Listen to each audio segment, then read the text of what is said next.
Hello दोस्तों, स्वागत है आपका चैनल पे। मैं हूं आपका host M Naseem Ansari, lecturer mechanical engineering from MMIT Shamli. यह वीडियो रोबोटिक्स चैप्टर के श्रृंखला की दूसरी वीडियो है। तो अगर आपने पहली वीडियो नहीं देखी है तो मैं रिक्वेस्ट करूंगा कि पहले आप वीडियो देख लें।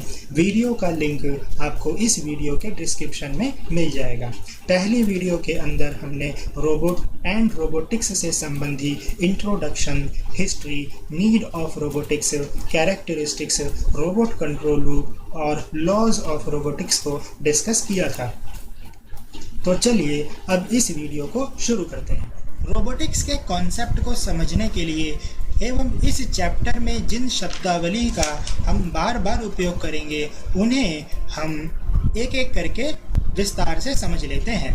रोबोट में कुछ बुद्धिमत्ता होनी चाहिए, जिसका मुख्य कारण होता है रोबोट का कंप्यूटर एल्गोरिथम, जो सामान्य रूप से उसके नियंत्रण एवं संवेदी सेंसर यानी सेंसिटिव सेंसर से जुड़ा होता है। रोबोट के अंदर जॉइंट होते हैं, जिसके परिणाम स्वरूप सापेक्ष गति मिलती है। मैकेनिकल रोबोट में एक आर्म भी होता है, जिसे हम मेन फ्रेम कहते हैं, तथा कलाई होती है, जिसका उपयोग टूल की व्यवस्था करने के लिए होता है। तो इस चैप्टर में ऐसे बहुत सी शब्दावली का उपयोग होगा, जिसे अब हम एक एक करके विस्तार से समझ लेते हैं। तो सबसे पहली शब्दावली है एक्यूरेसी यानी यथार्थता। रोबोट की यथार्थता इस बात का पैमाना होती है कि वह अपने डिजायर्ड पॉइंट या टारगेट के कितने निकट जा सकता है। एक्यूरेसी यानी यथार्थता की डिग्री वांछित स्थिति एवं रोबोट आर्म द्वारा पहुंची वास्तविक स्थिति के बीच का अंतर होता है। रिपीटेबिलिटी यानी पुनरावृत्ति, इसे रोबोट के दोहराए जाने की काबिलियत भी कह सकते हैं। तो रोबोट की पुनरावृत्ति वह डिग्री होती है जिससे वह एक ही इनपुट के द्वारा बार बार उसी पथ को या प्रक्षेप पथ को पुनः उत्पन्न करने में सक्षम होता है। तो इस तरह एक्यूरेसी यानी यथार्थता, रिपीटेबिलिटी यानी पुनरावृत्ति में एक संबंध होता है, जिसे आप यहाँ स्क्रीन पे चित्र में समझ सकते हैं। इन चित्रों में एक प्लस का साइन है। यह प्लस का साइन हमारा टारगेट वैल्यू है। उदाहरण के तौर पे हम यह मान लेते हैं कि हमने रोबोट को टारगेट पे पहुंचने के लिए कमांड दिया और रोबोट टारगेट पे ना पहुंच के इन डॉट्स पे पहुंचा। पहली बार यहाँ पहुंचा, दूसरी बार यहाँ पहुंचा, तीसरी बार यहाँ पहुंचा और चौथी बार यहाँ पहुंचा। तो इस पहले चित्र के अंदर अगर आप ध्यान से देखेंगे तो यह सभी डॉट टारगेट वैल्यू के बिल्कुल नज़दीक हैं। इसके साथ साथ में यह आपस में भी चारों पास पास में है। तो इस तरह से जो ये रोबोट है ये बहुत ही एक्यूरेट है, क्योंकि सभी डॉट टारगेट के बिल्कुल नज़दीक हैं। साथ ही साथ इन चारों डॉट के आपस में नज़दीक होने की वजह से रोबोट रिपीटेबल भी है, यानी पुनरावृत्ति की डिग्री भी इस रोबोट के अंदर है। दूसरे चित्र में अगर आप ध्यान से देखेंगे तो जितने भी डॉट हैं ये चारों डॉट टारगेट वैल्यू से दूर हैं, लेकिन आपस में सब पास पास हैं। टारगेट के पास ना होने की वजह से इनकी एक्यूरेसी कम है, लेकिन चारों डॉट आपस में पास पास होने की वजह से यह रिपीटेबल है, यानी इनकी रिपीटेबिलिटी हाई है। तीसरे चित्र में अगर आप देखेंगे तो यह चारों डॉट टारगेट से भी दूर हैं और आपस में भी दूर दूर हैं, यानी कि इनकी एक्यूरेसी भी कम है और इनकी रिपीटेबिलिटी भी कम है। अगली शब्दावलियां हैं लिंक और जॉइंट। रोबोट के पास भी उसी प्रकार के जॉइंट होते हैं जैसे मनुष्यों के शरीर में। यह जॉइंट भी उसी प्रकार की सापेक्ष गति करते हैं जैसे मनुष्यों के जोड़ आपस के अंगों के बीच करते हैं, यानी कि दो लिंक आपस में जॉइंट के साथ जुड़े रहते हैं। इस चित्र के अंदर जहां अभी कर्सर है यह लिंक है, जिसे लिंक 0 कहा गया है। यह भी एक लिंक है जिसे लिंक 1 कहा गया है, और यह भी एक लिंक है जिसे लिंक 2 कहा गया है। इसके अंदर दो जॉइंट हैं। पहला जॉइंट लिंक 0 और लिंक 1 को जोड़ रहा है, जिसे जॉइंट 1 कहा गया है, और दूसरा जॉइंट यह है जो लिंक 1 और लिंक 2 को जोड़ रहा है। रोबोट के डिज़ाइन में 5 प्रकार के जोड़ों का प्रयोग किया जाता है, जिसमें पहला है लीनियर जॉइंट या रेखीय जोड़, जिसे हम टाइप एल जॉइंट भी कहते हैं। इसे इंग्लिश के अल्फ़ाबेट कैपिटल एल से दर्शाया जाता है। लीनियर जॉइंट को आप स्क्रीन पे भी देख सकते हैं। इस जॉइंट के अंदर दो लिंक के बीच में आपस में ट्रांजिशनल स्लाइडिंग मोशन होता है। दूसरा जॉइंट है ऑर्थोगोनल जॉइंट, जिसे टाइप यू जॉइंट भी कहते हैं और इसे इंग्लिश के कैपिटल लेटर यू से प्रदर्शित किया जाता है। ऑर्थोगोनल जॉइंट को आप यहाँ चित्र में देख सकते हैं। ऑर्थोगोनल जॉइंट भी लीनियर जॉइंट की तरह ही होते हैं, यानी कि दो लिंक के बीच में आपस में ट्रांसलेशनल स्लाइडिंग मोशन ही होता है, लेकिन यह दोनों लिंक आपस में 90 डिग्री यानी समकोण के एंगल पे होते हैं। तीसरा जॉइंट है रोटेशनल जॉइंट यानी घुमाऊ जोड़, जिसे इंग्लिश के लेटर आर से प्रदर्शित किया जाता है और इसे टाइप आर जॉइंट भी कहते हैं। रोटेशनल जॉइंट को आप यहाँ स्क्रीन पे भी देख सकते हैं। इसके अंदर दो लिंक के बीच में रोटेशनल यानी घुमाऊ मोशन होता है।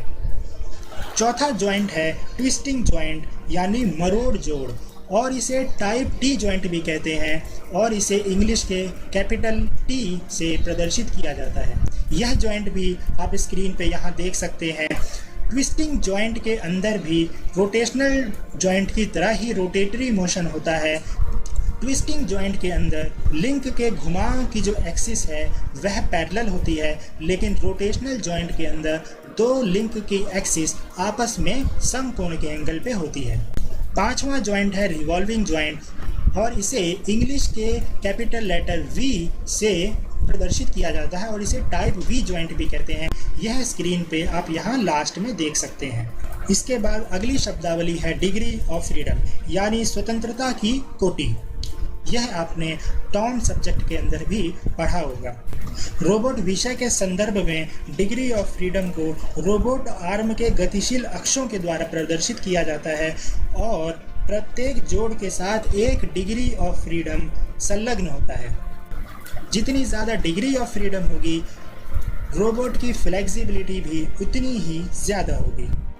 किसी भी लिंक की मैक्सिमम जो डिग्री ऑफ फ्रीडम हो सकती है वह 6 डिग्री ऑफ फ्रीडम हो सकती है और इसे आप यहाँ स्क्रीन पे दिए हुए चित्र से समझ सकते हैं। अगर किसी एक लिंक को फिक्स नहीं किया गया है तो वह ये ब्लू लाइन जो है यानी कि अप और डाउन वह ऊपर नीचे हो सकता है, वह लेफ़्ट और राइट भी हो सकता है, वह लिंक बैक और फॉरवर्ड भी हो सकता है, यानी कि तीनों एक्सिस एक्स वाई जेड पे मूवमेंट कर सकता है अगर लिंक को फिक्स नहीं किया गया है। इसके साथ ही साथ इन तीनों एक्सिस यानी कि एक्स वाई जेड पे यह रोटेट भी कर सकता है, जैसा कि आप यहाँ स्क्रीन पे ग्रीन, ब्राउन और लाइट ब्लू लाइन से भी देख सकते हैं। तो इस तरह किसी एक लिंक के जो फिक्स नहीं है उसके 6 डिग्री ऑफ फ्रीडम हो सकते हैं।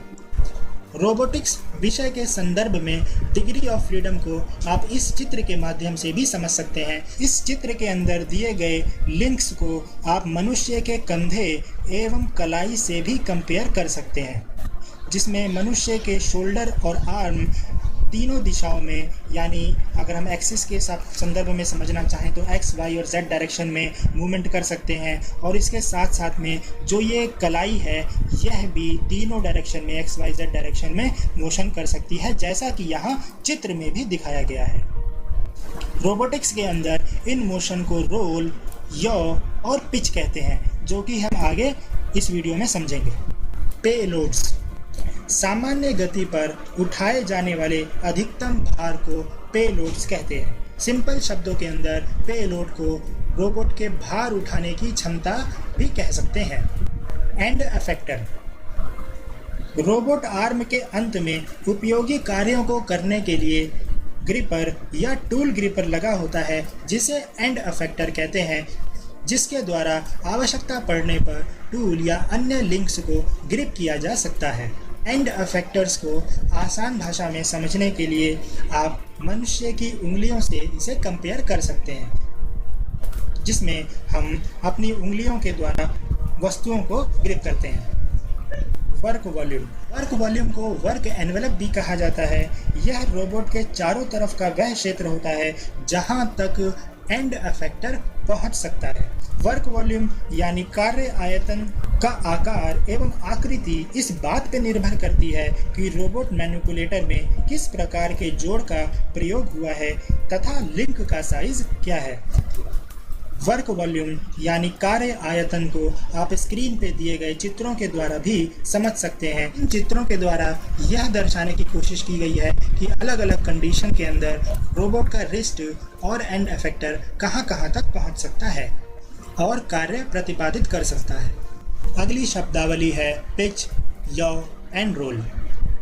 पिच को बेंड के नाम से भी जानते हैं और रोबोट के एंड इफेक्टर के अक्ष के सापेक्ष ऊपर एवं नीचे की गति को पिच कहते हैं। जैसा कि आप इस चित्र में देख सकते हैं, यहाँ एक लिंक दिया हुआ है और यह लिंक इस एक्सिस के ऊपर हिंज्ड है।